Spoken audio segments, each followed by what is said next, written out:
ناظرین، ابتدائے سحر سے میں ہوں آپ کا میزبان راجہ حسنین شوکت، اور آج ہمارے ساتھ موجود ہیں مفتی قاسم عباسی صاحب۔ تو ناظرین، ہم نے کوشش کی ہے کہ وہ سوالات ہم مفتی صاحب سے پوچھیں جو ہر عام آدمی کے دماغ میں ہوتے ہیں، اس کے دل میں چل رہے ہوتے ہیں اور وہ پوچھنا چاہتا ہے، تو وہ سوالات ہم مفتی صاحب سے پوچھیں گے۔ تو چلیے مفتی صاحب، پہلا سوال میرا آپ سے یہ ہے کہ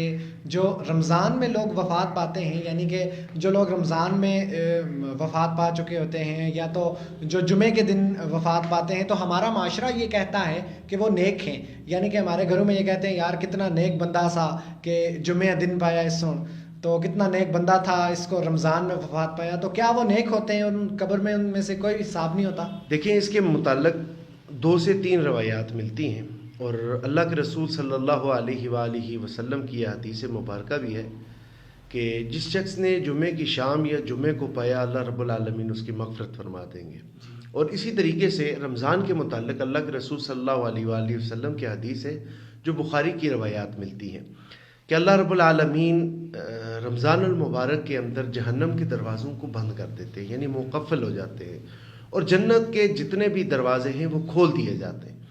اب اس پر علماء کرام کی اپنی زیر بحث ہیں، وہ 2 اقوال ہیں جو ہمارے پاس ہیں، وہ 2 چیزیں ہیں۔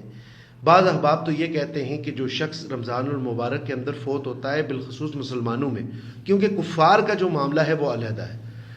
مسلمانوں میں اگر کوئی شخص فوت ہوتا ہے تو اس کا حساب و کتاب نہیں ہوتا، کیونکہ حساب و کتاب والا معاملہ جو ہے وہ اس مہینے کے اندر کلوز ہے۔ اس پر تمام علماء کرام بالاتفاق ایک ہی پلیٹ فارم پر ہے۔ جو اختلاف ہے وہ اس کے بعد ہے، وہ یہ ہے کہ بعض یہ کہتے ہیں کہ اب رمضان کے بعد اس سے حساب ہوگا، لیکن بعض یہ کہتے ہیں کہ اللہ رب العالمین کے شیان شان یہ چیز نہیں ہے کہ ایک مرتبہ جسے حساب نہ لیا جائے، اب 30 دن کے بعد یا 20 دن کے بعد اسے دوبارہ حساب لیا جائے۔ تو بعض اوقات یہی ہے کہ رمضان المبارک کے اندر جو آدمی فوت ہوتا ہے، ایک تو اللہ رب العالمین چاہے تو اس کی مغفرت فرما دیں، چاہے تو عید کے بعد اس کا حساب ہو جائے۔ یعنی اگر جو اندازہ ہم لوگ لگاتے ہیں کہ یہ بندہ جنتی ہے، تو کیا وہ بندہ جنتی ہوتا ہے اگر وہ رمضان میں؟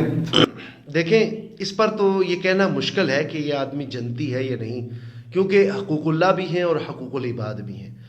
دیکھیں، یہاں پر ایک آپ کو بڑے مزے کی بات بتاؤں، وہ اس طرح سے ہے کہ ایک آدمی ہے، وہ پوری زندگی ظلم کر رہا ہے، یا اس نے کسی کا حق غصب کیا ہوا ہے، یا پوری زندگی وہ اللہ کی عبادات کی طرف نہیں آیا، یا وہ پوری زندگی مخلوق کو ہی تنگ کرتا رہا اور وہ رمضان میں فوت ہو گیا، تو کیا ہم یہی کہیں گے کہ اللہ ایک طرف پوری زندگی عبادت کرنے والا شخص اور ایک طرف پوری زندگی ظلم کرنے والے شخص کو ایک ہی درجے میں، ایک ہی جنت میں بھیج دیں گے؟ تو یہ عوام کے اندر جو چیز رائج ہے یہ ذرا مختلف ہے۔ عوام کو اس کے بارے میں سوچنا چاہیے کہ اللہ رب العالمین ہر چیز کا حساب لینے والے، ہر شخص نے حساب لینا۔ اچھا، اگلا سوال میرا مفتی صاحب جو ہے وہ خواب کے بارے میں ہے، خواب کی تعبیر کے بارے میں۔ ہمارا معاشرہ جو ہے اس کو بڑا اکثر اوقات غلط سائڈ پہ لے جاتے ہیں۔ مثال کے طور پہ آپ نے کہ ایک جو مرد ہے اس نے اپنی بیوی کو جو ہے وہ خواب میں دیکھا کہ وہ کسی غلط کام میں مبلوس تھی، تو وہ گھر آتے ہیں تو ان کے یہ جو ہے نا آپس میں رشتہ جو ہے وہ ٹوٹ جاتا ہے، رشتے میں دراڑیں پڑ جاتی ہیں۔ یہاں پر خواب کے متعلق ایک چیز یاد رکھ لیں کہ ہماری جو لوگ ہیں ان کا کنسیپٹ خواب کے متعلق غلط ہے۔ اللہ کے رسول صلی اللہ علیہ وآلہ وسلم نے بخاری کی ایک روایت ہے اور کتاب الرؤیا میں یہ چیز آتی ہے کہ اللہ کے رسول صلی اللہ علیہ وسلم نے فرمایا کہ خواب وحی کا 46واں حصہ ہے، نبوت کا، یعنی اللہ کے رسول صلی اللہ علیہ وسلم کے بعد وحی تو منقطع ہو گئی ہے، اس پہ ہم سب کا ایمان ہے، لیکن ایک چیز ہے وہ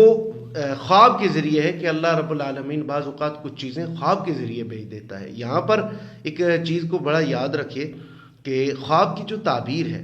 ٹھیک ہے، یہ ہر انسان سے اس کا پوچھنا لازم نہیں ہے،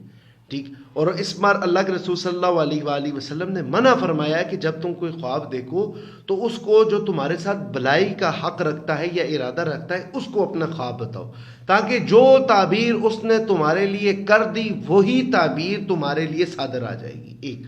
دوسرے نمبر پر کہ اگر کوئی شخص خواب میں دیکھتا ہے اسی طریقے سے کہ وہ اگر اس کی بیوی یا کوئی بدفعلی کر رہا ہے اور اس کی وجہ سے آ کر رشتے ٹوٹتے ہیں، تو دیکھیں خواب حقیقت نہیں ہے، خواب خواب ہے، ٹھیک ہے۔ یہ اگر کوئی مفتی صاحب بھی اگر اس طرح کا کوئی عمل کرتے ہیں تو انہوں نے ظلم کیا ہے، تو لہٰذا اگر اس طرح کا کوئی بھی معاملہ ہو تو آپ رجوع کریں، ایک سے نہ پوچھیں، ظاہری بات ہے خواب ہے، اب خواب میں اور عملی زندگی میں بہت بڑا فرق ہے، تو لہٰذا خواب کو عملی زندگی میں نہ لے.